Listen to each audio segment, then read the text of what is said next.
बच्चों हम लोग पढ़ रहे थे चैप्टर नंबर 9 प्रताप का प्रण, महाराणा प्रताप की प्रतिज्ञा। तो इसी चैप्टर से संबंधित अगला पैराग्राफ देखिए। अकबर ने शहजादा सलीम और मानसिंह को अपनी सर्वश्रेष्ठ सेना देकर प्रताप को कुचलने के लिए भेजा। 1,00,000 सिपाही, 5,000 घुड़सवार, 80 राजपूत तथा मुगल सरदार और उनके बीच में शाही हाथी पर सवार मानसिंह। महाराणा प्रताप के पास थे 22,000 भील और राजपूत बांकुरे। देखिए महाराणा प्रताप के पास कितनी कम सेना थी, केवल 22,000 भील थे और राजपूत बांकुरे, मतलब जो लड़ने में अच्छे थे। बांकुरे बहुत अच्छी हिम्मत वाले, अधिक हिम्मत वाले वो राजपूत थे। बस 22,000 सेना थी भीलों की, और इनके लिए इतना सारा कि 5,000 घुड़सवार दिए हैं, 1,00,000 सिपाही अकबर ने भेजे हैं, 80 राजपूत हैं, राजपूतों को भी भेज दिया है राजपूतों से लड़ने के लिए, और मुगल सरदार कितने सारे हैं ना। तो कितनी ज़्यादा भयंकर सेना, और कहाँ केवल कुछ हजार की सेना। देखें, मुगल सेना को आगे बढ़ता देख भीलों ने बाण वर्षा आरंभ कर दी। राजपूतों ने तलवारें खींच ली, घोड़े हवा से बातें करने लगे। हल्दी घाटी के मैदान में दोनों सेनाओं का डटकर मुकाबला हुआ। प्रताप की सेना शत्रुओं पर टूट पड़ी, लोहे से लोहा बजने लगा, घमासान युद्ध शुरू हो गया। भीषण मारकाट आरंभ हो गई। थोड़ी ही देर में लाशों के ढेर लग गए। एक एक राजपूत 100-100 शाही सिपाहियों से लड़ रहा था। संख्या में अधिक होकर भी मुगल सैनिक राजपूतों के सामने टिक न सके। तो देखें, हल्दी घाटी का मैदान, हल्दी युद्ध में भीषण मारकाट हो रही है, लाशों के ढेर लग रहे हैं।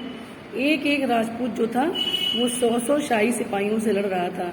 यानी राजपूतों की हिम्मत की दाद देनी पड़ेगी। राजपूत कितने वीर होते थे कि केवल एक एक राजपूत और 100 सिपाहियों से एक साथ युद्ध कर रहे थे, और इतनी संख्या थी। संख्या में इतने ज़्यादा होकर भी जो मुगल लोग थे वो राजपूतों के सामने टिक नहीं सके। इससे आप समझ सकते हैं कि राजपूत कितने वीर होते थे। आगे देखिए, महाराणा का क्रोध अपनी पराकाष्ठा पर पहुंच चुका था।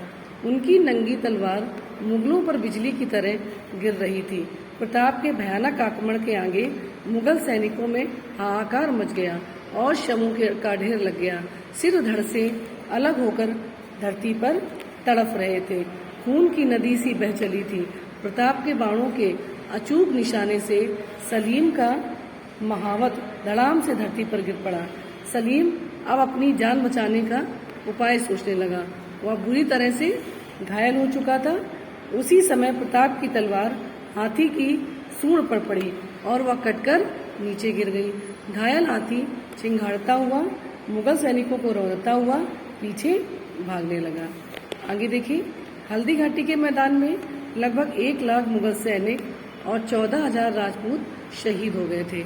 महाराणा के श्रेष्ठ सरदार महाराणा के लिए बलिदान हो गए थे। देखिए, हल्दी घाटी का मैदान में क्या हुआ था, 1,00,000 मुगल सैनिक मारे गए थे और 14,000 राजपूत लोगों का बलिदान हो गया था।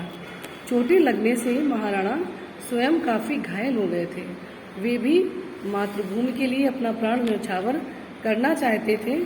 उस समय झाला सरदार ने स्वतंत्रता की ज्योति जलती रखने के लिए महाराणा से उनका मेवाड़ का राज चिन्ह लेकर अपने सिर पर रख लिया और उन्हें अपनी कसम देकर शत्रु से लोहा लेने के लिए नई सेना एकत्र करने हेतु युद्ध स्थल से बाहर जाने के लिए बाध्य कर दिया।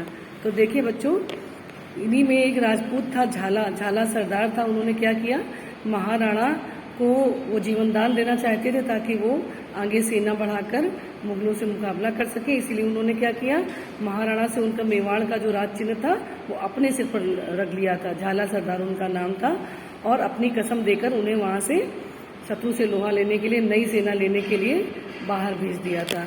शत्रु सेना झाला जी को महाराणा प्रताप समझ पर उन पर टूट पड़ी। शत्रु की सेना ने समझा कि महाराणा प्रताप है और उन पर टूट पड़ी, और असली प्रताप चेतक को दौड़ाए सबकी आंखों से ओझल हो गए।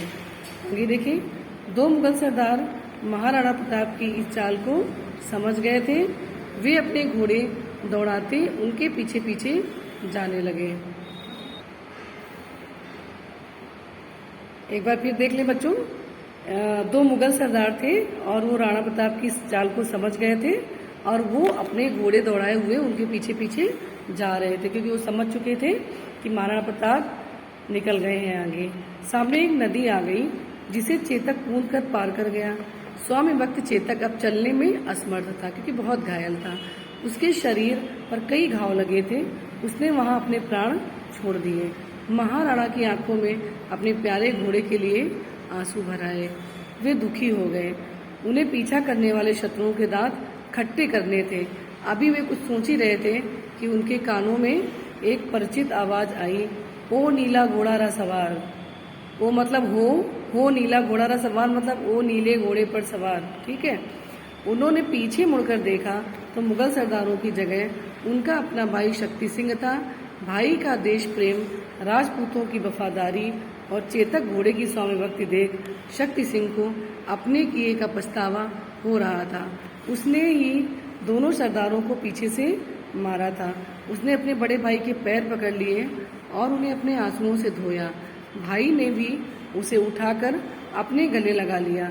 शक्ति सिंह ने महाराणा प्रताप को अपना घोड़ा देकर वहां से जाने का अनुरोध किया। महाराणा प्रताप तत्काल चले गए। बच्चों, इस वीडियो में इतना ही, और अगले वीडियो में आगे की जो स्टोरी है उसे हम कंप्लीट करेंगे। तो क्या हुआ था, जो शक्ति सिंह था, इनका भाई इनसे रूठ कर चला गया था महाराणा प्रताप से, वो वापस अपने भाई से मिल गया, माफ़ी मांगी, और जो दो सरदार मुगल सरदार पीछा कर रहे थे महाराणा प्रताप का, उनको भी अपने तलवार से मार दिया। और इसके पश्चात महाराणा प्रताप को उसने अपना घोड़ा दे दिया और वहां से निकल जाने का अनुरोध किया।